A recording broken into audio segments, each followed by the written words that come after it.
মালদার মানিকচক ঘাট এলাকায় গঙ্গা ভাঙনের ঘটনা তলিয়ে গিয়েছে একাধিক দোকান, ক্ষতিগ্রস্ত হয়েছে ঘরবাড়ি। আপনারা সেই ছবি দেখতে পাচ্ছেন। গঙ্গা ভাঙনের জেরে একাধিক ঘরবাড়ি, দোকানপাট ক্ষতিগ্রস্ত। ইতিমধ্যেই প্রশাসনের পক্ষ থেকে গঙ্গা পরিদর্শন করা হয়েছে। কি পদক্ষেপ করা হয়েছে সে বিষয়ে বিশদে জানবো। ইতিমধ্যে স্থানীয়দের ওই এলাকা ছেড়ে চলে যাওয়ার নির্দেশ দেওয়া হয়েছে প্রশাসনের পক্ষ থেকে। গঙ্গায় ভেসে গিয়েছে ঘরবাড়ি।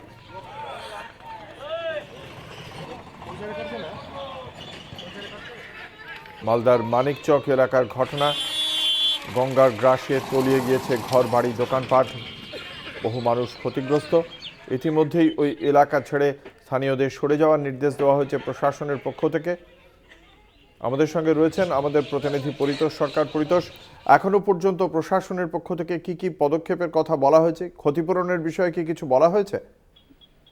তুমি অঙ্কুটা, তোমাকে বলে রাখি, এখনো পর্যন্ত প্রশাসনের তরফে কোনো রকম কোনো প্রতিক্রিয়া পাওয়া যায়নি। যদিও প্রশাসন সূত্রে যেটা জানা যাচ্ছে, এই নদী তীরবর্তী এলাকার বাসিন্দাদের ইতিমধ্যে এলাকা যারা রয়েছে তাদেরকে এলাকা ছেড়ে দেওয়ার কথা বলা হয়েছে, যাতে করে তারা নিরাপদ স্থানের দিকে সরে যায় এবং কোনো রকম কোনো দুর্ঘটনার সম্মুখীন যাতে না হয়। তোমাকে বলে রাখি, ভোর রাত থেকে যে হারে ভাঙন শুরু হয়েছে তাতে গোটা এলাকার মানুষ আতঙ্কিত রয়েছে।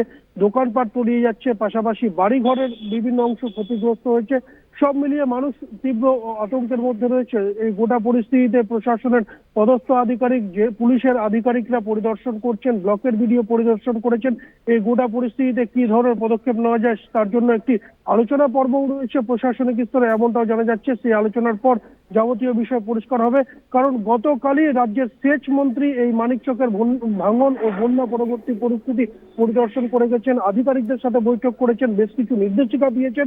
এই গোটা পরিস্থিতির মাঝে আবারও যে নতুন করে ভাঙন, এই ভাঙন পরিস্থিতিতে কিভাবে পদক্ষেপ নেওয়া যায়, কিভাবে জেলা প্রশাসন পদক্ষেপ নেয়, সমস্তটার দিকে ব্লক প্রশাসন আধিকারিকরা আলোচনার পরই পরিষ্কার হবে, এমনটাই জানাচ্ছে অঙ্কুরদা।